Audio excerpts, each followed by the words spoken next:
Our first inductee tonight has never won a professional golf tournament. But here are a few things he has done. He is the only one to have a best-selling novel turned into a hit movie starring Burt Reynolds.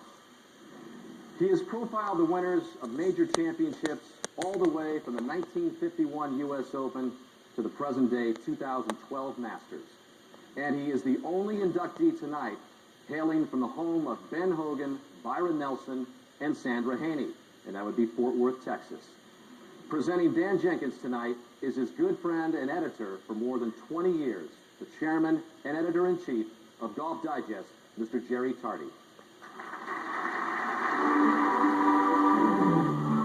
Dan Jenkins is the most influential golf writer, sports writer really, of the last 1,000 years.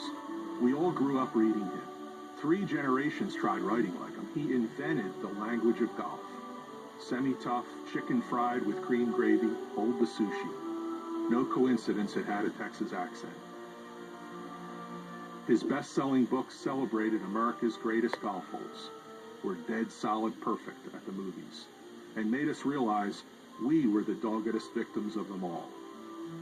His love for the game came through his characters like Moron Tom and Foot the Free and Barbara Jane Bookman. He brought satire to sport.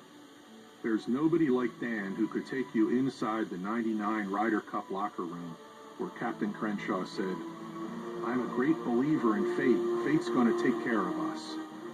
To which a male voice replied, "What can fate do about our shirts?" It's been said that all his leading men in fiction, the Bobby Joe Grooves and Billy Clyde Pucketts, reflected Dan's irreverent, good-hearted nature in the fight against greed and corporate sponsorship. But the real heroes of his books were women, modeled after his benevolent wife, June Jenkins, the original shapely adorable that he so often wrote about. Dan Jenkins of Sports Illustrated. He's not a bad golfer. He roots for the leaderboard, for the big names, but he taught us not to take them so seriously.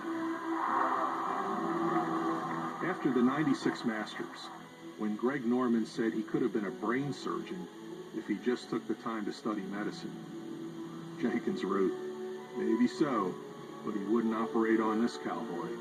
Not on Sundays, anyhow." Jenkins has now covered 210 major championships. Back in the days when he wrote on a typewriter, I was always amazed at how clean his copy was on first draft. How could anybody get it so right, so fast, so good? Maybe. Yes, sir! At Nicklaus's '86 Masters, I remember sitting next to him in the old Quonset hut at Augusta, while veteran columnists were keeling over all around us from the pressure of writing the biggest event of their lives. Dan just slid a piece of paper into the typewriter carriage and typed continuously, elegantly, his prose funny, poignant, full of historical perspective, without any corrections, while the Battle of Gettysburg went on around him. An hour after the last putt had dropped, he handed me the manuscript, put on his blue blazer and TCU cap, and said, "I've left space for you to insert the appropriate quote. See you for cocktails." People might think it's Jack Nicklaus or Ben Hogan, but on deadline, when it really matters, Dan Jenkins stands alone as the greatest who has ever lived.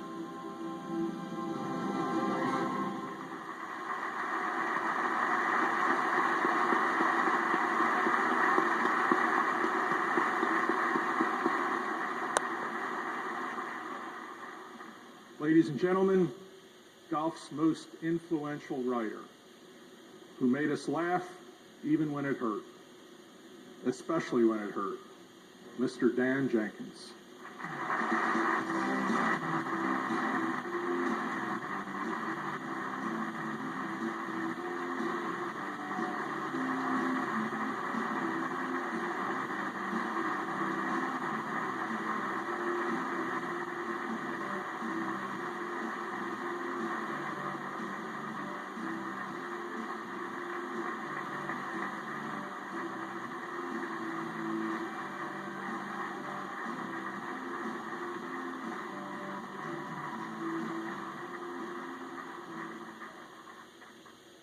glad they put me up here first because Tiger Woods and I have an early tea time tomorrow.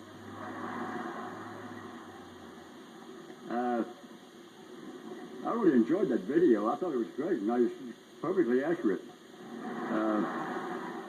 That vase, by the way, in another life, that thing would have been filled with scotch, but at this stage of my development, it's got to be iced tea. Of course, I'm delighted and overwhelmed and pleased and all those things to be taken into this society. It's a great club, and I'm particularly pleased to be taken in as a vertical human.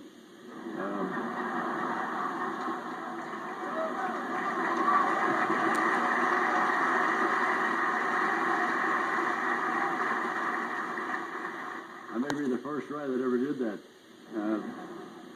Now, I'm also happy about the rumor that if I wear this blazer to my neighborhood drugstore, I'll get some discount on my medications.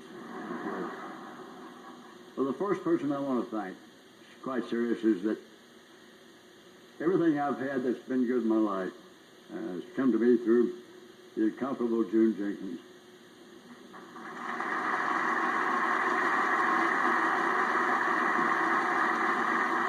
She's my bride of 52 years, my sweetheart, my secret weapon, actually.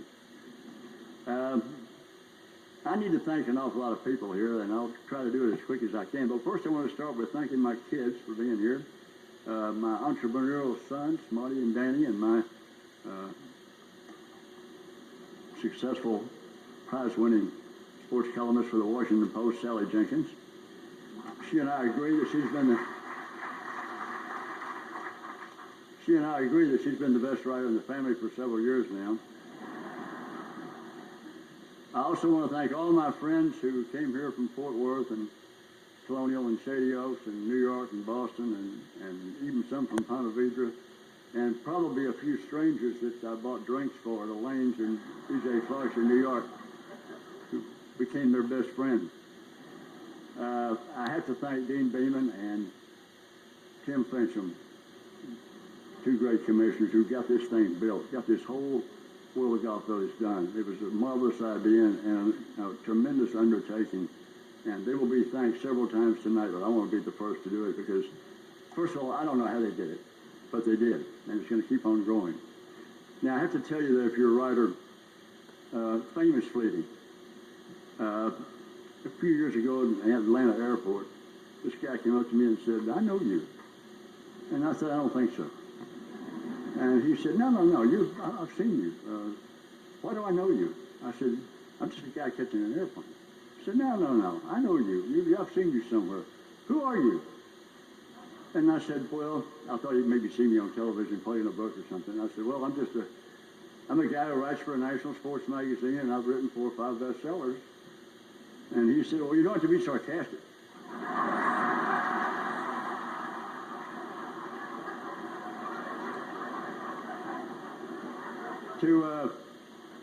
To justify my inclusion in this terrific society, I went back and looked at everybody who's in it and did some statistics.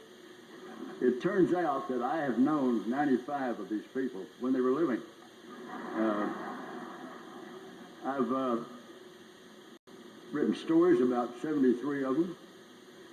I've had cocktails and drinks with 47 of them, and I've played golf with 24 of them. So I want somebody else to try to go up against that record. I have to cut to the chase here and get around to Ben Hogan because I knew him better than any other writer. I played golf with him over 40 times, all through the 1950s when he was at his peak. It's true that he offered to give me a lesson one day after we played a practice round at Colonial. We were sitting around having a nice tea or a drink or something, and he said, you can keep the ball in the fairway off the tee, and you're a good putter. He said, I wish I had your putting stroke, which was true. But he said, everything in between is a mystery. And I said, yeah. He said, if you will work with me 3 days a week for the next 4 months, you might be good enough to play in the National Amateur, qualify and play the National Amateur. And I said, Ben, I'm flattered, and I appreciate that, and I'm embarrassed to have to turn down an offer of free golf lessons from the greatest player in the world. But I just want to be a sports writer. That's all I ever wanted to be. And he looked at me like I'd seen him look at other people. with that cold stare, and you don't know whether you're going to get a bullet in the head or a dagger in your heart, and you're waiting, and you wait. Seems like an eternity. And then he kind of smiled and said, well, keep working at it. So that's what I've been doing for the last 60 years. And I guess I'll keep doing it till I topple over. And then they start to work on my tombstone. And I've already picked out two things. The first thing is going to be, I knew this would happen.